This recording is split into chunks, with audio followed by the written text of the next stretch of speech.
Are you dealing with a legal issue you would love to resolve? There is help. Welcome to The Law Show Sacramento, brought to you by TravisBlackLaw.com. Join us to create the best path forward for you. Now, here's your host. Hello, this is your host, Nick Jaworski, and I am here with Travis Black from Travis Black Law and Associates. And today we're going to be talking with Travis about the best course of action to take if you are in a traffic accident. Now, there are important steps to take at the scene, and we're going to talk about when and if you should see a doctor if you think you are injured. Now, before Travis joins us, just a reminder that if you have questions or require assistance, you can reach Travis at TravisBlackLaw.com. Join us on Facebook at Facebook.com/Travis Black Law Show. Travis, welcome. Hi, good morning. Yeah, so now previously we've talked about your experience as a former police officer and then somebody who worked for the insurance companies, and now, of course, as a lawyer. And just real quick, how do you feel that those experiences really help you understand this process of traffic accidents and stuff like that? Well, I think it's kind of unique in that as a police officer, I was oftentimes the first person on the scene. I would be the first person that would be talking to the people involved in the accident. Oftentimes I would be the one calling for an ambulance or calling for additional help. As a working in the insurance industry, I saw it from the claims adjuster's position and was able to, I was one of the people that would be settling a case. So I understand how insurance companies work. And then as, you know, I've been a lawyer now for over 22 years, and now I put all that together, and it's really an advantage for me, I think. Yeah, and just real quick for our listeners, why become a lawyer to represent the citizens? I don't know what the word I'm looking for is, rather than the insurance companies. What led to that? Well, I think insurance companies, you have to understand, the number one thing an insurance company is there for, it's not to help you, it's to make money. And if you think about how much your premiums you pay, they make a lot of money, and they want to keep as much of that as possible. And the way they keep it is to pay out as little as possible, or sometimes not pay anything out. And they're not the good hands people. They're not there to help you, and they're not like a good neighbor. They are there to pay you as little as they can. So if you have a case that's worth $10,000 and they can get away with paying you $500, that's what they're going to do. And so today we're going to be talking about steps you can take to help make sure that you have all the information you need to help get the most from your insurance company, right? Yes. I think it's very important to understand what happens at an accident scene and involving the injuries and what you need to do to protect yourself.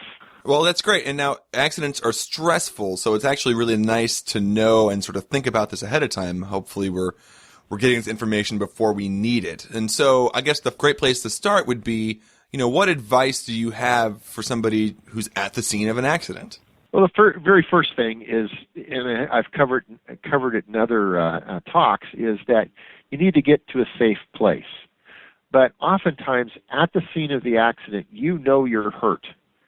And it's important at the scene to determine how you feel. Take a minute and ask yourself, am I hurt? And if you are, you need to get help.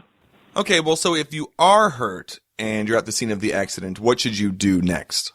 Well, we all carry cell phones. And the very first phone call you should make is a 911 call. And what that'll do, it does a couple things. One is you've got the police coming, and they can protect the scene and make sure that the cars are safe. Because oftentimes, if you're hurt and your car's smashed and you're in a busy intersection, you're going to get hit again unless you get help. So you got the law enforcement coming. The other thing is when you call 911, they're going to ask you if you're hurt, and that's when you can tell them, yes, I'm hurt. I need help, and they're going to send the fire department, paramedics, an ambulance, etc., to check you out. That doesn't necessarily mean you need to go away by an ambulance, but sometimes you allow a professional person at the scene of the accident to decide whether you need more medical care than you're getting there at the scene. Right. Now, okay, let's say that things have, you didn't get taken to the hospital and you're okay, But what's some of the first things you should do after leaving the scene of an accident? Well, and that's a great question. Oftentimes, you may feel tight. You may have a headache, neck pain, back pain. Normally, it's a headache. It's headache, neck pain, and back pain. But it's not bad enough you need to be strapped on a board and taken to by ambulance to a hospital. Right. But when you get home, that's when you need to start thinking about, I need to go see a doctor. And if it's during the day, call your family doctor and set up an appointment. This is what's critical about insurance claims, is if you're hurt, you have to treat. And if you're not hurt, you don't treat. So if you have pain, you need to go to the doctors. If you're waiting for days and weeks, and I've had people call me a month afterwards and say, I've been in a lot of pain, I just haven't done anything, the insurance company's not going to, they're going to give you a really hard time. So you need to get to the doctor as soon as possible. And that's if you have any pain. I mean, it might be normal pain, that just like a bruise or whatever, but in case it's not, now you have a record of that. Right. And that the bruise is interesting and important also. I often tell my clients a picture's worth 1,000 words. And if you have a bruise right after an accident, oftentimes it's going to get a lot worse. And so you need to take care of it. And also, you get home and you're not feeling very good, I can guarantee you that the next day and the following day, you're going to get worse and worse. And that's why you need to make a doctor's appointment and get checked out by a professional. Now, what if you don't have medical insurance and there's medical treatment needs to happen? What should you do? Well, if you don't have medical insurance, the next place you need to look is at your automobile insurance policy. Oftentimes, you carry what's called medical payment or med pay, and it's normally $5,000, $10,000, $15,000, all the way up to $25,000 amount. If you have that, then you can go to a doctor and you can say, I have insurance. But if you don't have insurance, that's where you really need the help of an attorney. In my practice, I have every kind of doctor you can think of that we know will take liens, which means if you're hurt, I can get you to a doctor, and that doctor will agree to get paid once the case settles. So if you need a chiropractor, physical therapy, if you need to see a pain specialist, you need to see a surgeon, etc. In my office, we have people that we can set you up with doctors that can do that. Well, that's great, and that's going to be a real help for people. So if you're sitting in a situation where you've been hurt and don't have insurance, and you know that you need treatment, then the lawyer is a great next step, and that's encouraging for sure.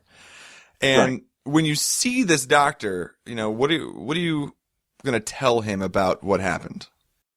Well, one of the things, and it's human nature, you don't want to complain. And most clients, in fact, I would say 75 to 80% of my clients under-disclose their injury. Yeah. Their neck hurts, and they'll say, my neck hurts a little bit, when really they can't sleep, they can't move their neck, and it really hurts. So I tell clients to discuss from the top of the head to the bottom of their feet. So you start at the head and say, I have headaches, and this is the type of headaches I have. My neck hurts. It hurts when I move to the right more than the left. My back, etc. And oftentimes, you will forget some of this when you go see the doctor. So it's a good idea after the accident, before you go to the doctor, is to start taking notes as to how your body feels. Because maybe you're at the doctor's office and your low back doesn't hurt while you're sitting there, but when you're at home, when you bend down to tie your shoes, it really hurts. And so you forget to tell the doctor that. So it's a good idea to keep notes and know exactly what you're going to tell the doctor. And don't I don't want to say sell, but don't disclose what your injuries are. Yeah, there's a sense that you don't want to bother someone with their injuries, even though they're a doctor. I understand that. So what you're saying is don't be embarrassed that your problem isn't bad enough, that you need to tell somebody. Yeah, and let me give you a quick example of this. Oftentimes, when you herniate a disc in your spine, it starts off oftentimes as just minor pain. It actually gets worse as time goes on. And so if you don't say anything to a doctor about your neck hurting or your low back hurting, or you just say, well, it's just minor pain, and then 3 weeks later you can't move, insurance companies are going to say, well, something happened in that 3-week period. It obviously wasn't the auto accident because he never made any complaints. Right. So that's why it's important to, even the small little complaints, is to tell the doctor about. Now, this actually is an interesting thought. You're saying to keep notes about the pain you're having, and maybe it'd be a good idea to keep a journal of how you're feeling over time, just for that reason. Exactly. And it can be a very simple thing, like if you have a large calendar, you can write down how you're feeling. If you have a computer or a smartphone, you can put this in. It's extremely important. The other thing that is important is to start keeping a list of how this accident is affecting you.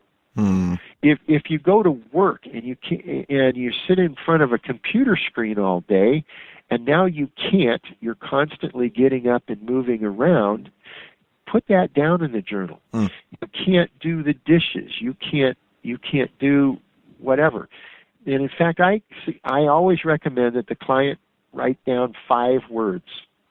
And it's work, home, social, recreation, and family. And if you write those 5 words down every day and keep a list of how this accident affects you at work, how it affects you at home, how it affects you socially and recreation and with your family, you've got a really good opportunity or ability to sit down with an attorney and explain exactly how this accident has affected them. Because sometimes, if you think about it, if you don't do this, and 6 months later, you're trying to remember how you felt and how it affected you in the first 2 or 3 months, you don't remember. Yeah, no, that's a good point. And real quick, we're almost out of time, but what would you do if the treatment that you're currently receiving, the current medical treatment, what if that's just not helping? That's an excellent question. That happens a lot.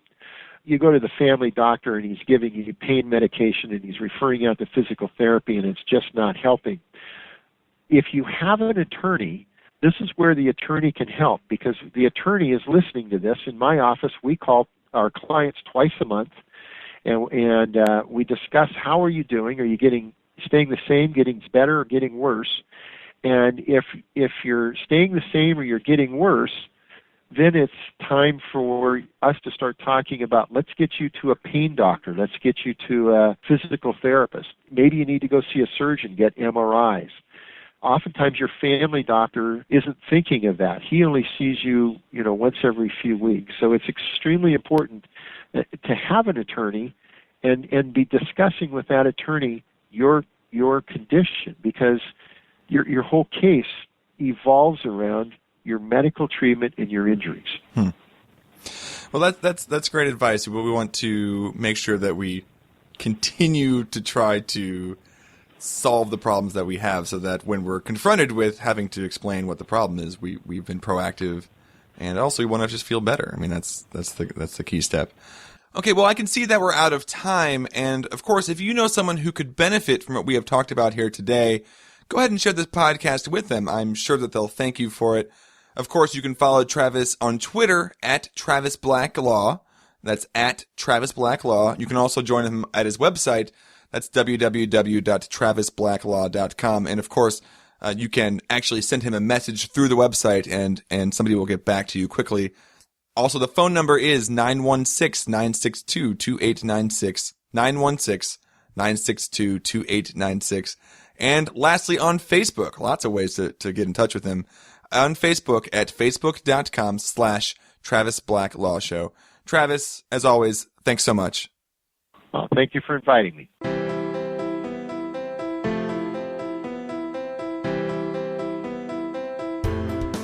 Thanks for listening.